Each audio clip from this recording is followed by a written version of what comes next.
for all of us to ask each other questions and learn from each other. Many of us have different experience levels. It's a quick way to get us up to speed on what's going on, how people are resolving challenges that they see, so we all can get tips on how we can do our jobs better.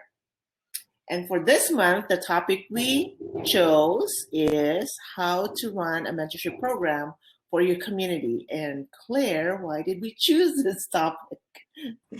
Yeah, so in our very first CMX Office Hours, this sort of came up a few times as a question. And then coincidentally, I don't know if even the same day or the day after, Davis Spinks posted in the CMX Slack channel mentioning this as a good topic for discussion. So it seemed like this was obviously one that we had to tackle. So here we are, thanks to Tina. Cool. And so we have today Ellie McBride of Substack, and then also Claire is going to talk about her experience running a mentorship program. And I wanted to invite Ellie to introduce herself and proceed with her presentation. Cool, thanks. Yeah, I've been around CMX world for quite a while. I think my first job in the real professional startup world, 12, I worked at a startup as their office manager, which I had no idea what that even meant, and figured it out by doing. And that kind of set me up for a few roles in community, because I got really, really excited about the community aspect of that world and trying to build relationships with everyone on the team and in the wider network. And so I led community at Rocket Space, Make School, and then Patreon. I was their first community person for 2.5 years before I just burnt out, and then went and did the eat, pray, love sort of thing, took a motorcycle trip around Taiwan, try to figure out what my life would hold. And then recently joined the team at Substack to lead their community efforts after being laid off from my job in March, like I'm sure so many others. And now I am working to bring writers together on what's possible on Substack. Right now we have probably tens of thousands of writers on the platform of all different shapes and backgrounds, and it's been really cool to connect with them. And I'm actually hosting, looks like about 175 people at an event at 10 a.m. today, so going right into that after this for a silent writing hour. And yeah, I just love building community. I moved to San Francisco homeless at 19 and didn't know anybody here, and so kind of finding my community became the reason why I am just so passionate about it. But yeah, I have a little bit of kind of a retro that I did. We actually launched a mentorship program in October, which was my first project. I pretty much got thrown in to it right when I joined. And I'm going to share my screen and see if this works.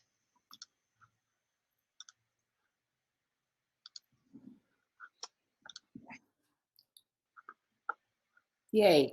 Yes, it does. Cool. All right. So Substack Bridge is what we call their mentorship program. And it's a 2-month mentorship program, kind of our pilot. It's just like a test run to see how it works. And this is kind of how it came up. We have, at Substack, we have an internal publication for us to kind of collaborate and share things with the team. And so one of my coworkers posted that there was this writer joining who was really excited to be a mentor, especially to LGBTQI plus writers, and wanted to work with us to get a mentorship program off the ground. So we initially were like, okay, let's do this, and we almost launched something with no prep, and then we're just like, wait, no, we need to actually think this through and come up with something that is really thoughtful and a good experience for everyone. So I kind of took took this idea and then, you know, ran with it. So first, I was like, okay, what are our goals for this? First and foremost, I really wanted to design a program that was just really easy and rewarding to be a mentor. And so my my kind of two key results with this goal was getting at least 5 writers confirmed to be mentors for the first pilot. And then at least 75% of those mentors surveyed after would say they'd be interested in participating again. We actually ended up with 12 mentors for the pilot, which is very exciting. And then we're wrapping it up this week, so I don't yet have I don't have the metric for how many want to participate in the next one. But so far in my conversations with mentors and mentees, they've really been enjoying it. And so hopefully we'll have some repeat mentors for this next cohort. My second goal, and kind of the bigger goal, was in really helping underserved emerging writers. There are a lot of writers on Substack who are just starting out and are, you know, need to like get out of that sort of imposter syndrome mindset and just need a little bit of nudge, or, you know, to hear from somebody who has been through similar hardships as them. And so my key results for those were having at least 50% of all mentees matched with mentors coming from underrepresented backgrounds, which we did hit that. And then writers enrolled in the program making significant progress towards their goals. And so when we started it, we asked not only the mentees, but the mentors to create a personal goal that would ideally kind of, you know, be complementary to each other, so that they both really were, you know, had some stake in the experience and it didn't feel too one-sided. And then these are mentors. I am not going to go through all of them because that would take a while, but they're from all different types of writing styles. Some are advice columnists, some are published authors, some are Hugo Award winners, some are, you know, putting out like college newsletters, but they all have achieved some level of success on Substack. And so the first kind of step in this process was really finding this group of writers who would represent the widest possible array of writers in the community as a whole. This is kind of just like the main overview of the 2 months. It was a super kind of fast turnaround in the beginning, but we launched on October 15th. We did pairing, that took a few days. Intros went out not long after that.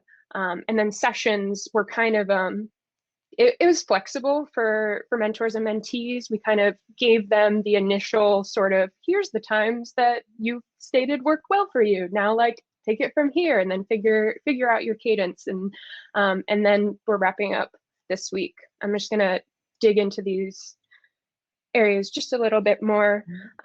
So when we launched, that meant that we announced the program on our blog.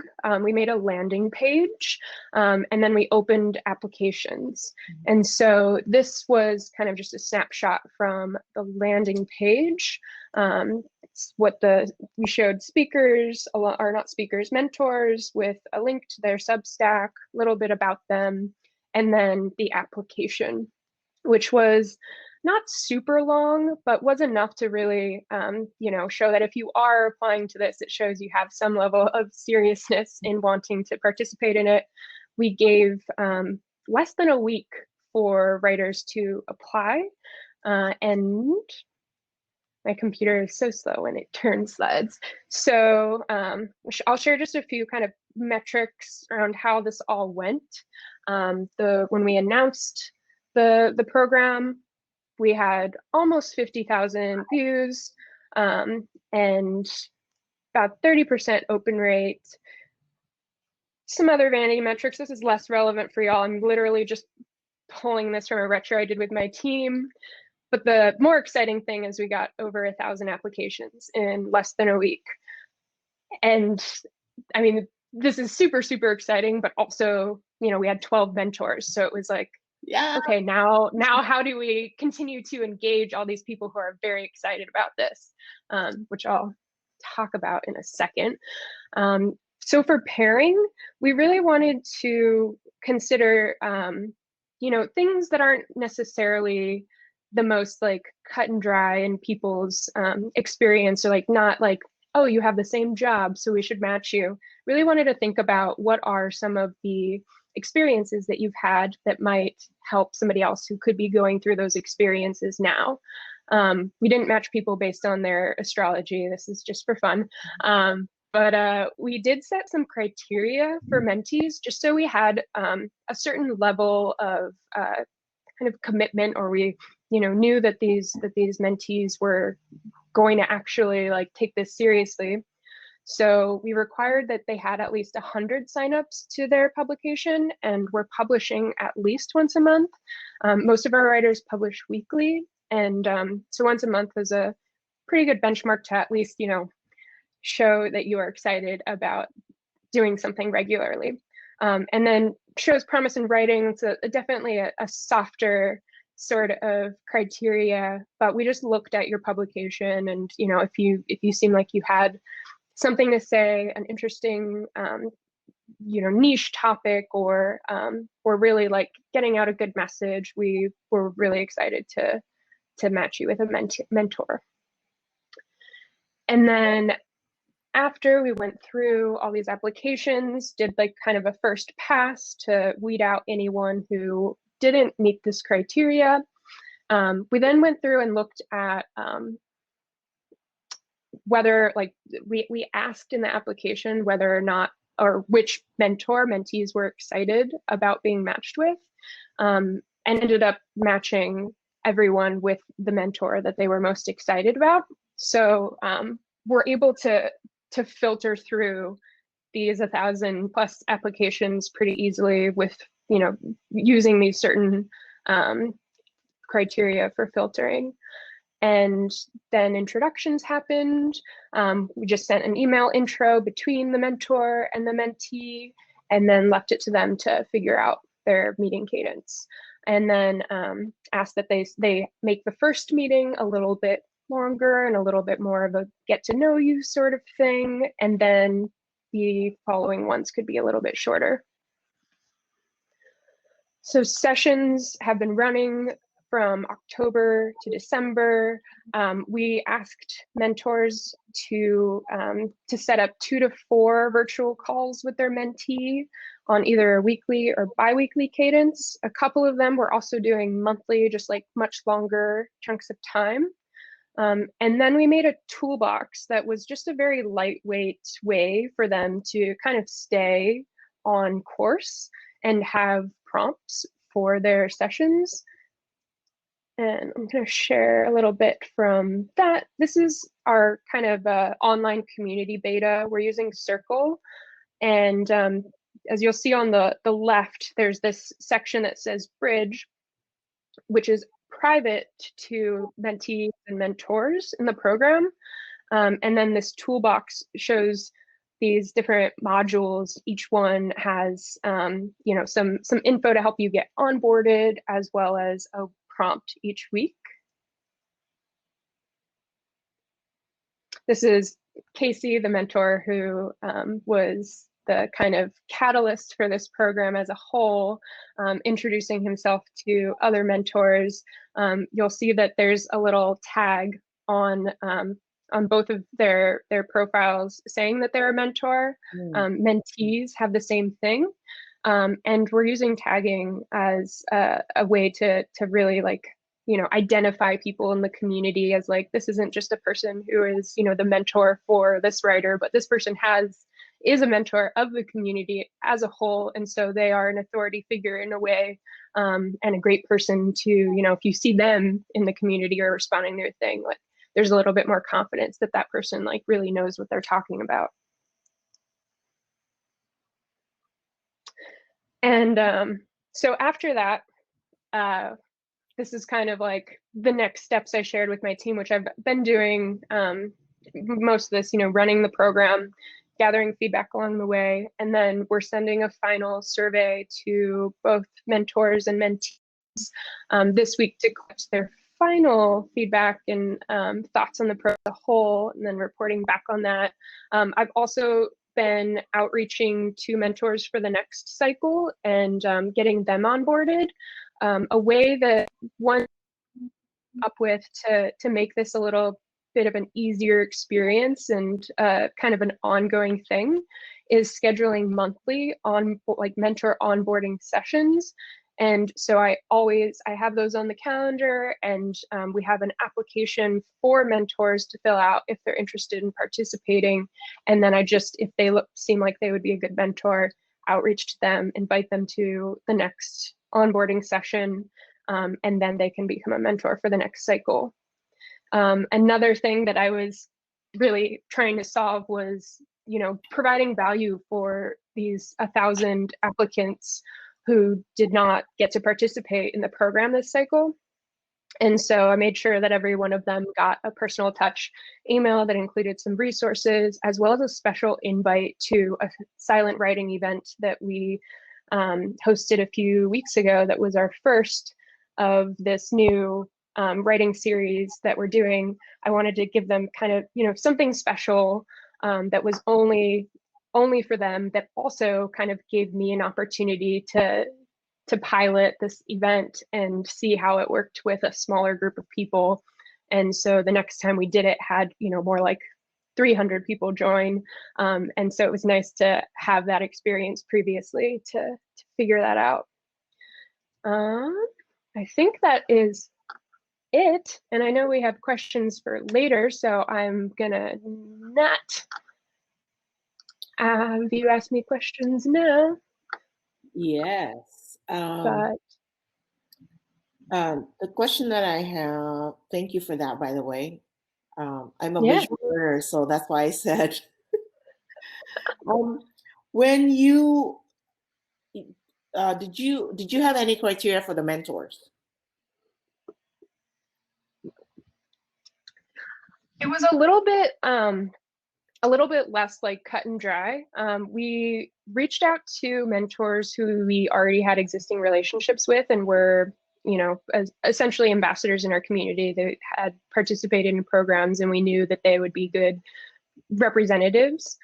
And so, it was definitely less of like, oh, let's make sure that they have at least, this many signups to their publications. They're kind of across the board. There are some who, have 100,000 people signed up to read their publication every week. And then there were others who were, maybe only have like 500, but have like been able to consistently publish stuff and had, a really cool thing that they were doing with it. There's one of the mentors, Anna Codria-Rado, who runs the Professional Freelancer newsletter, and she's just like such a great figure in understanding just the freelance lifestyle, which so many of these writers are part of that.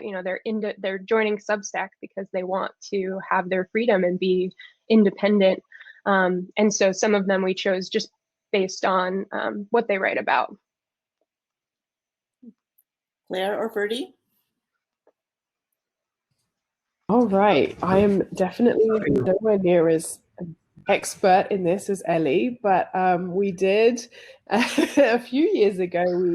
We piloted a mentorship program with our community at Coursera. So we have a few degrees on Coursera, and back then they were relatively new.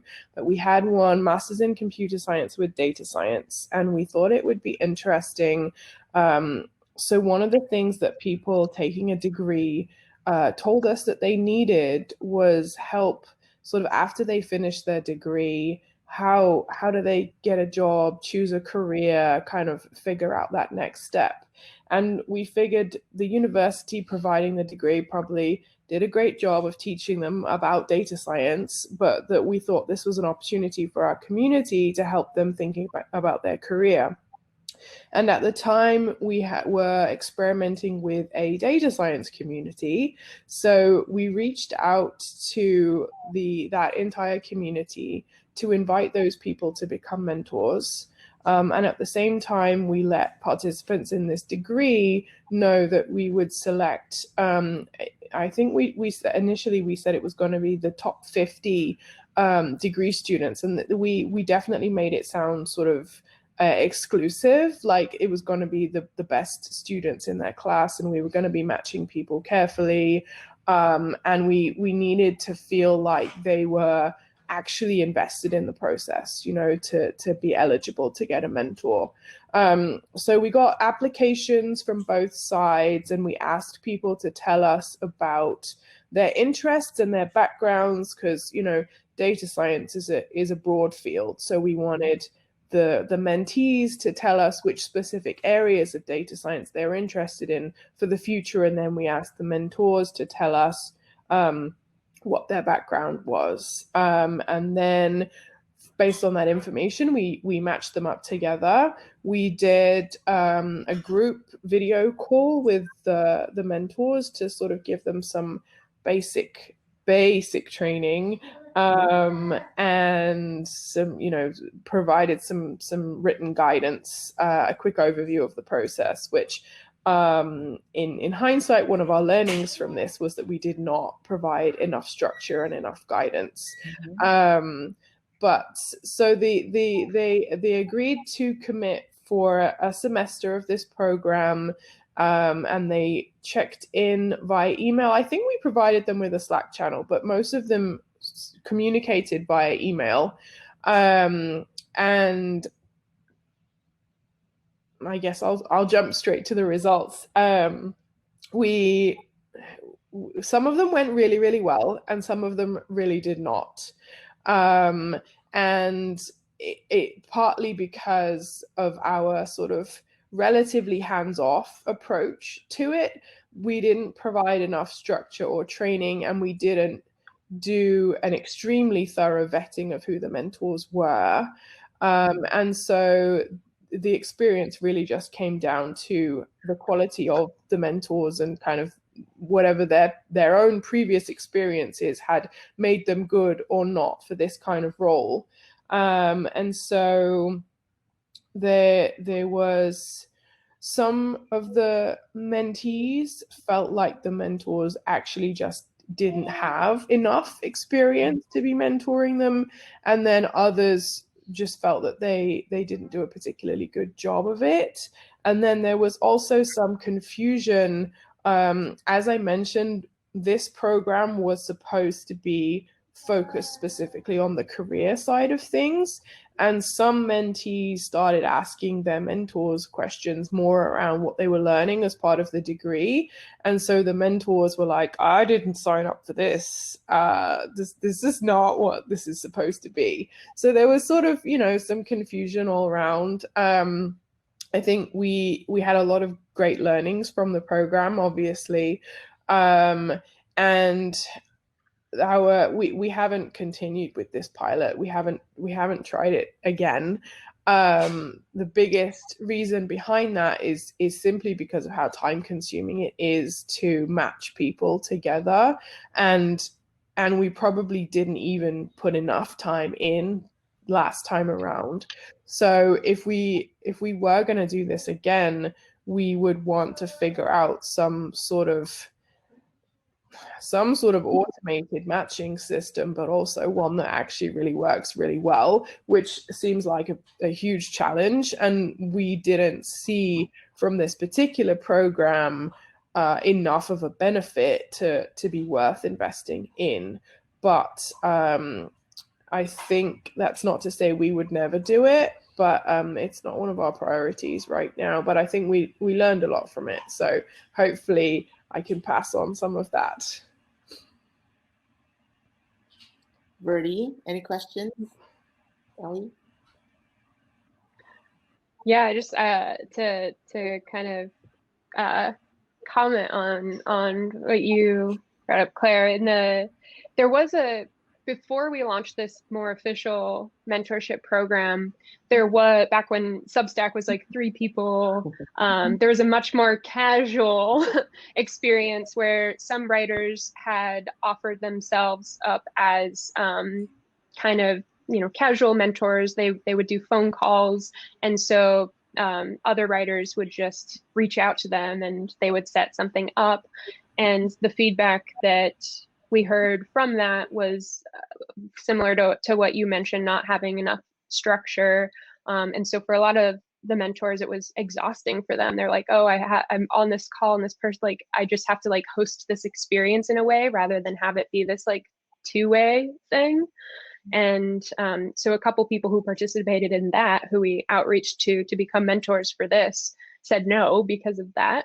And so that was one of those learnings that, you know, I took into this, and why I created the toolbox as just like, you know, if you're like out here and you have no idea what's going on, here's your grounding, like here's where we're at.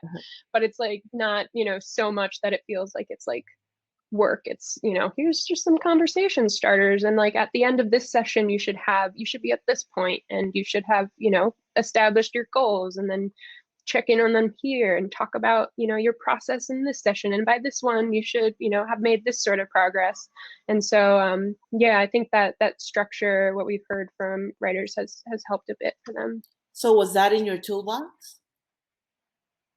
Yeah, so there's different modules, and I can actually, if you are curious, I can share my screen again and show you a little bit more of what that looks like. Yeah, but yeah, my experience with mentors, and we're trying to build one now with our women's health founders. So structure is always a good thing. Yeah, so this is the toolbox. And so it kind of goes over just a high-level mission of the program itself, expectations for mentors. We set a couple just kind of grounding rules for them, having an onboarding session, and then having the actual like 4 to 6 hours with their mentee, providing us feedback, and then the kind of weekly modules were there you go. kind of like that. Okay. So like here's, you know, building your foundation, here's some conversation starters. And then I always included this little weekly pulse survey. And so mentors or mentees at the end, if like while it was still fresh in their mind, could submit feedback. But this was optional. I did say that the final feedback survey would be required. Mm-hmm. But if they had feedback to share throughout, I was like, oh, feel free to, you know, share it with me now, or, you know, anonymously with this survey. So the mentees and the mentors, once you introduce them, they just went ahead and did the thing. There was no like read this intro thing, so everybody has the same kind of expectation. It was already included in your tools, right?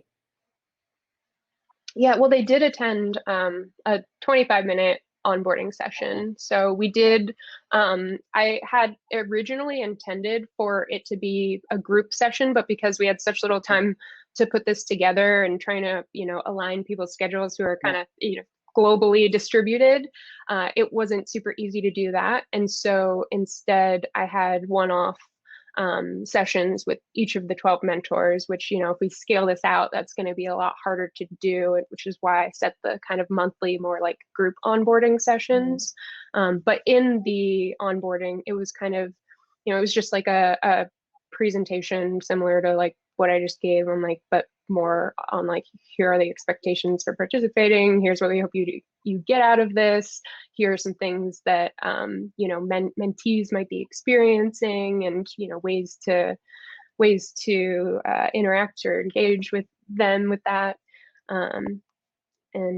Yeah, it was, I think one of the most important things that I got from that was just like in mentors' excitement in participating, it was like very equal to like how good of a mentor they were. Like if their intention was like, oh yeah, I want to become a mentor so I can like have a link to my publication on this landing page, like they're not going to be a great mentor. But when they're like, oh, I really want to, you know, provide more structure and support for like the queer community, and that made for like really great mentors. And so some of these folks even started adding on more people just informally, and like setting an entire day or like part of a day for calls and for just offering time to other writers in the community. Just like office hours. Exactly. Yeah. So did the mentees get an onboarding session as well? So the mentees, we ended up doing a group kind of like meet each other, and then everyone got to share a little bit about like what they were hoping to get out of the program and like ask any questions to me. And that was really nice. We didn't end up doing one of those with the mentors because scheduling was just tricky with them. But yeah, there was no official onboarding apart from just like the emails and setting expectations in those. Okay. I have one more question for Ellie, and then Verdi, your turn. How many mentees did the mentors have? So just one for this cycle. We wanted to like start very like simple and make sure that you could handle that before adding more. I think in future cycles we'll make it a little bit more open, like if mentors have already participated in this cycle, like next cycle, like I have confidence that they can take on another mentee, and so might match them with an additional person. But for this one, just wanted to do one-to-one matching and make it a really mutual experience. Claire and Verdi.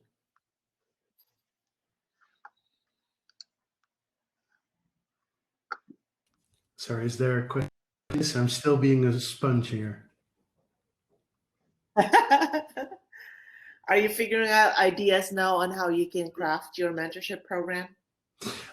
Yes, I did gain some ideas, and I made some screenshots of what you showed, Ellie. I hope you don't mind. Every time I saw something interesting, I would like quick screen grab. But yeah, I'm trying to figure out how to cater to basically two different groups. There's a smaller group of about only 100 community leaders. Well, I say only, we're actually very proud to have almost 100 community leaders. It's amazing. So we're looking at some kind of mentorship program for them, buddy system or whatever it turns out to be, especially to lighten the load for the leads like me and my colleague serving different groups. But the more I listen to this, the less I'm convinced it'll save us time. But benefits should be sought in different corners, like the engagement they will have, and just deeper connections with their peers, and that benefits good enough too, especially if it doesn't take us more time than so that's one group. That's the relative small group compared to the actual larger community. Currently on Facebook, it's about, I think we're hitting almost 90,000 people. A lot of them are surprisingly, a lot of them are very active, very passionate, there's some strong emotions there. You only have to drop one little new feature and everybody starts, which is also amazing. Even the very negative ones are also amazing because they provide feedback. But anyway, I'm digressing again. But doing some form of mentorship program with them, I'm still trying to wrap my head around how that would work. I haven't figured it out. But to answer your question, yes, I am learning several things and making notes on this, including the name. I just realized we literally have the word mentor in Elementor. So I'm definitely going to use Mentor. Meant to be. Thanks for that little nugget. Yeah. Okay, I have a question for Claire. The mentor-mentee relationship, a big part of it is the rapport for each person. So can you talk a little bit about what happened in your program? Yeah, I mean, I think that's probably one of the reasons why our program didn't do too well, because they never really developed that rapport. I think it's pretty difficult to develop a rapport via email unless you're really trying hard to do that. And I suspect that neither side was really, the mentors had a full-time job and the mentees were trying to do a degree and probably also had a full-time job on the side as well. So I'm guessing that most of these pairs actually never did develop a good rapport.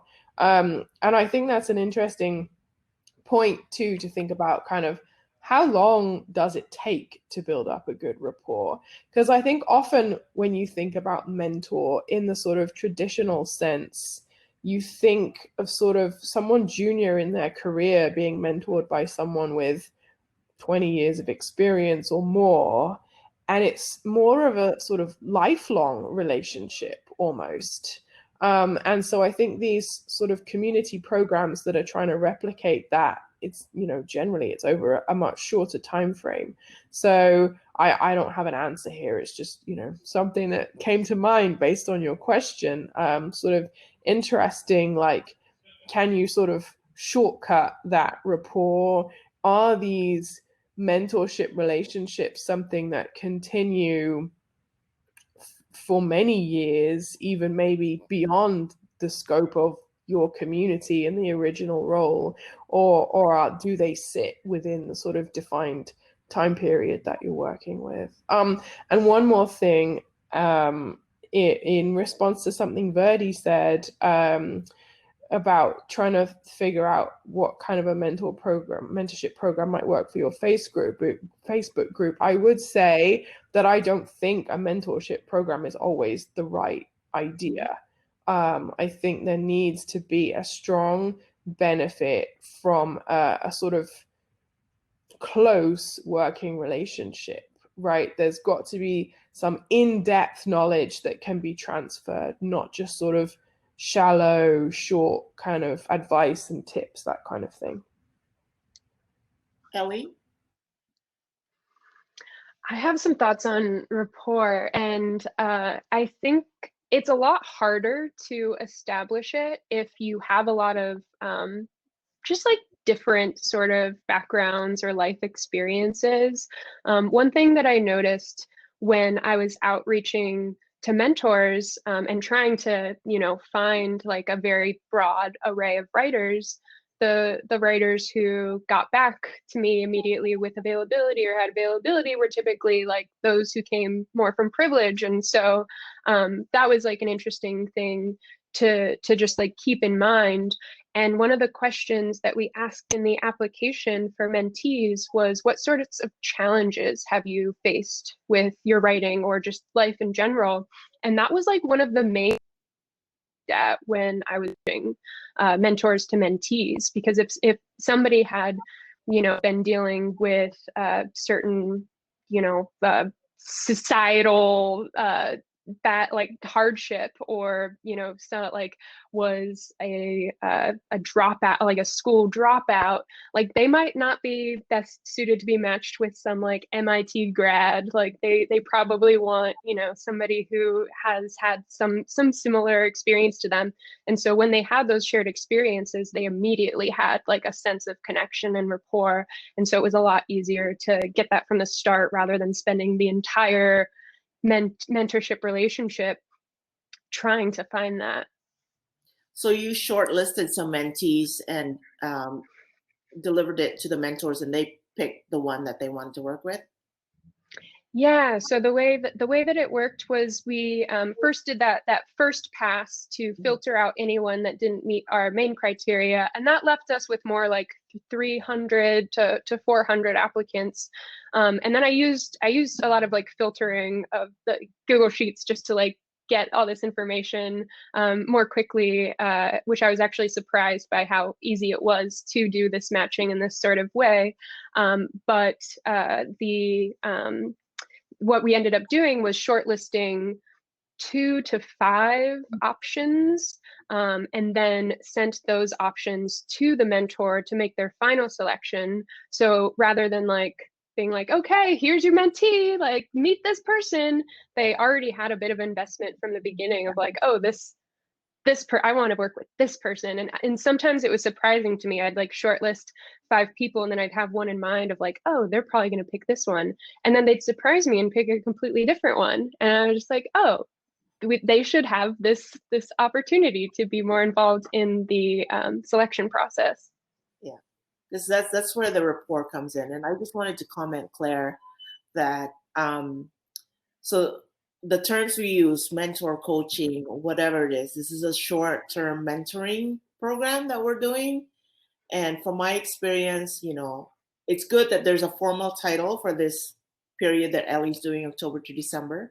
What happens after that really is where the rapport gets, developed, because I like that the mentors are the one choosing the mentees, because that's where the rapport starts actually, because we're all online now. So at least the one that I'm building now, we are going to announce who the mentors are, and the mentees can pick who are their options, and then we try to match them. But it's critical that mentors pick who they want, because they're like, if something happens, hey, you choose the mentee. We didn't.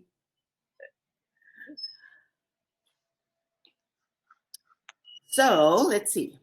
We have 15 more minutes. We can go deep now. Whoever wants. I probably will head out in about 5 to prepare for my 10 a.m. event.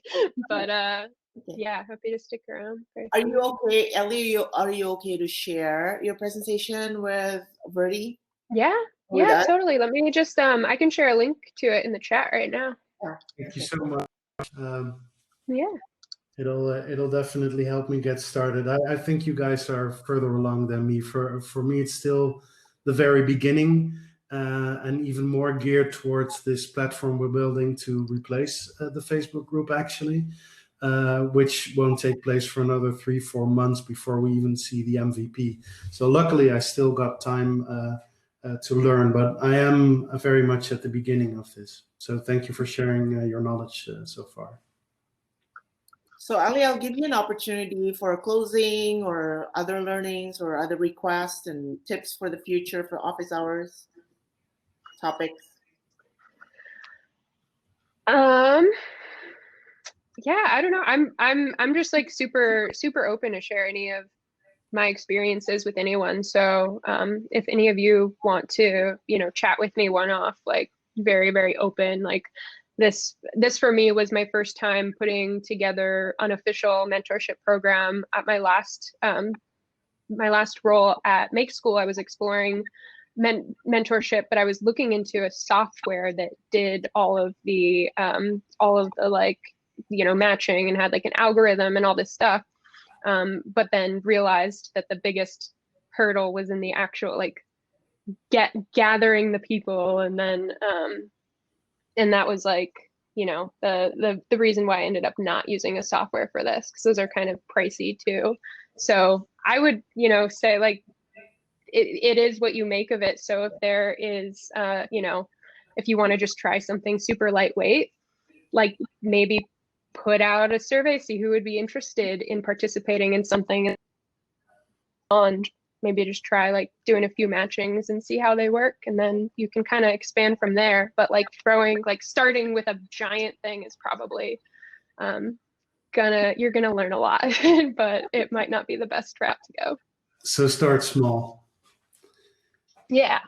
And just one quick question. I know you need to go in a few minutes, but how do you get commitment, especially out of volunteers? I know how to do it with moderators, have some experience there. But in this mentorship program, it is a completely different dynamic. And I do feel you need some ownership, right? Even though you're a volunteer, there's still, if you're a volunteer for Flying Doctors, there's definitely some ownership. And of course, we're not as good as they are. Yeah, you still need to get some commitment and ownership there. How do you deal with that? Yeah, it's in their intentions for joining. Like we considered paying mentors, and realized that invited mentors who are in it for the money rather than for the mutual gain. And yeah. So the mentors that we chose were very like values aligned, and we're very excited about participating. And so if it seemed like work to them, it was going to be a lot harder for them to actually show up. Values aligned. That's actually very interesting. We have a very clear set of core values that each and every one of us as an individual have, and we share that with, well, basically anyone we hire, but also with volunteers. So yeah, it's very good that you reminded me of that. I really need to put that in. Thank you so much, Ellie. Really appreciate it. Yeah, I just shared the link to that in there, and yeah, feel free to reach out to me on Slack. Happy to follow up about anything and share more learnings as I continue to get them. But yeah, it was really nice to meet you all and chat for a few, and I'll see you around. Thanks, Ellie. So Rudy, I have some comments for you if you like. Yes, please. This mentorship program, is this Elementor trying to tell the volunteers that we should have a mentorship program, or do the volunteers say anything, say we need a mentorship program? Well, I never try to tell a volunteer anything, actually. That doesn't work. No, the mentorship programs we're considering, and I'm using plural, it might be singular or plural. I'm just not sure. Again, it's for either just the community leaders we have in a separate Slack that manage their own communities and spaces, like meetup organizers. You have a few doing Las Vegas and a few do kind of that thing, to make sure they get help from their peers in a more direct way and connect more, and all the benefits of a mentorship program. And the one that I'm considering for either the Facebook group or for the hub takes it broader and is more based on, hey, here's a specific topic, let's say Elementor and speed or SEO, and there's an owner for this who could also be a mentor for the people helping her out or him, in that sense. But to be honest, I'm just still at the very clueless sponge stage as I said. I know I want to get any tool possible for these people to be self-sufficient, to connect, to help them to reach their goals. And this might be a very good tool for them. I'm perceiving the mentorship as a tool for them to reach their goals. It's still an investigation. So maybe I dropped in too early in this webinar. I don't know. No, I think it's, we all know as community builders, right? It starts with a goal. What is it we're trying to solve? And then try to bring them in, ask them because this is what I usually do. It took me a while to figure out that, because I used to think about what topic should I be talking about next. And then I just asked them a question, like, what are your top 5 issues that you want to talk about? And I usually will give them like 10 choices. I know that I can do the 10, and then I'll let them pick which 2 topics or speakers do they want to talk about. So in this case, I would usually just the design thinking methodology of what are the top 5 problems that you have right now. So you can identify what problems they have and then brainstorm what solutions you could help with, and of which mentorship is a thing. And let them come to that, build a product. Suggestion, and I'm taking all suggestions right about now. But this obviously is a very good one. Thank you. Cool. Agree more with that. Like, every time I forget to think about the goal first, it doesn't work out. You have to be clear what problem you're trying to solve, and then you have to build the solution to solve that problem. And if you don't do it that way round, I can be like, oh, I need a mentorship program for this. But actually, if I haven't started by what's the problem, it might not be a mentorship program that's the right solution for that. It might be something completely different. And it's super important to do it that way around. Yeah, and then to build on that, Ellie's program, October to December, is a short-term thing. And I said, in the future, they can continue to be a mentor, or in the future, I heard this from Tony Robbins, that you could have a mentor that the mentor doesn't know about he's a mentor. It could just be somebody you follow online. I'm like, I want to role model myself on what this guy is doing, what Claire is doing at Coursera. I want to do it in my community. Claire doesn't even know that I'm following her or stalking her, but that's like another thing that we offer to our community. Like, here are some of the founders we have. Who do you think is in your space, and try to get to know them more, kind of stuff. So that eventually when we have a mentorship program, they kind of already have an idea of what kind of person they want to be mentored by. Okay. We have 4 minutes and we can end early, so we get 3 minutes back of our time, of our lives. Well, I am going to jump out because I have another session in a few minutes. And it would be nice to run up to the coffee machine and run back to my computer in the meanwhile. But just taking a few seconds to thank you guys. I really did gain some knowledge and insights. Again, I'm still very much at the beginning, but I will be checking out CMX more often and joining more of these because I think Nofar was right. This is good stuff. Cool. Thank you so much, Claire. Thanks for coming, Verdi. It was nice to meet you. Thank you, Tina, for organizing all of these. I know you do all of the heavy lifting to coordinate the speakers and get everything set up. So thank you so much for that. I love it. We'll have one next January. Talk to you guys soon. Nice. Take care. Happy holidays.